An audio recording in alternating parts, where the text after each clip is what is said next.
I can't seem to get anyone on the line, but maybe that's on purpose?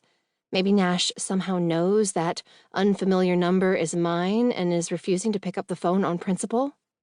I'm still stressing about it and trying to psych myself up to leave my message when a miracle happens. I'm downtown, shopping for a first day of school outfit with my friends, when Nash materializes around a corner with 2 other boys. They're all eating corn dogs and laughing, and he looks so gorgeous and perfect and kind and familiar that before I make a conscious decision to bolt, I'm dashing out of the store and hurrying to catch up with him. "Nash, wait!" I call, holding my breath as he turns, praying he'll be happy to see me too. But when his eyes meet mine, they go cold, almost as cool as his voice. "Hey there, princess." When I was growing up, I enjoyed playing princess as much as any other little girl. But the way Nash says the word makes me want to rush home and burn every crown and tiara. He is obviously not happy to see me. But can I blame him? I should have left a damned message. But surely if I explain how nervous I was, he'll understand. If only he were alone instead of flanked by 2 jocks who are staring at me like a zoo animal. "Can we talk?"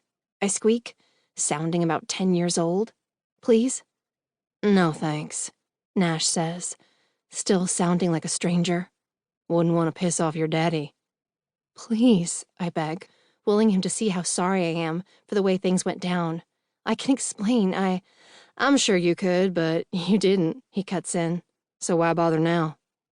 "Because I want to apologize and maybe be friends again?" Nash sighs. His friends smirk. Knowing smirks that make me suspect I'm not the first girl to beg Nash for a few minutes of his time. Suddenly, in that moment, I begin to doubt everything I thought was true. Maybe Nash isn't nice, and I wasn't special to him. Maybe everything that went down between us at camp was just what my dad shouted the night he barreled into the director's office. A trick to get into an innocent girl's pants. And then he says, "Friends? Were we ever friends?" And my heart drops into my stomach, making me regret every bite of pizza I had for lunch. But I'm not going to let him see how much he's hurt me. "I guess not," I say, covering with a bitchy curl of my lip as my thoughts race, searching for a verbal dart to throw that will wound him the way he's wounded me. Only one thing comes to mind. Too bad. My parents always taught me it was good manners to be kind to the less fortunate. It's a low blow, and a shitty thing to say. I know that.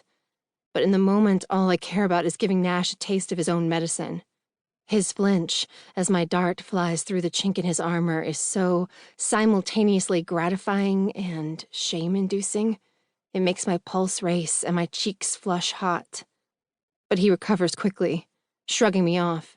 "Whatever. Yeah, I'm poor, but at least I'm not a spoiled brat. Or a liar."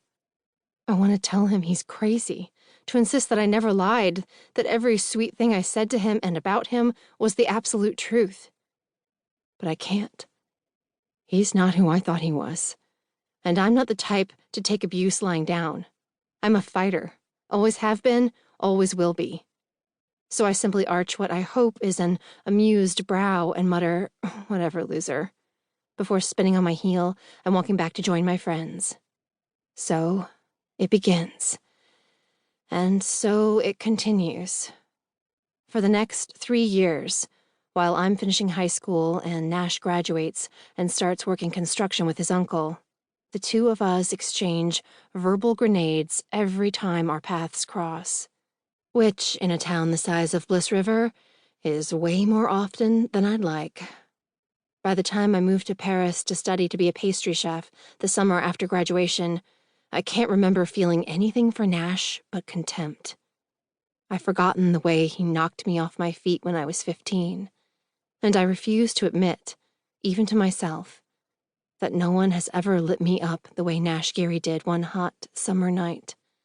I forget I ever dreamed of a future with him, until the night something crazy forces me to remember.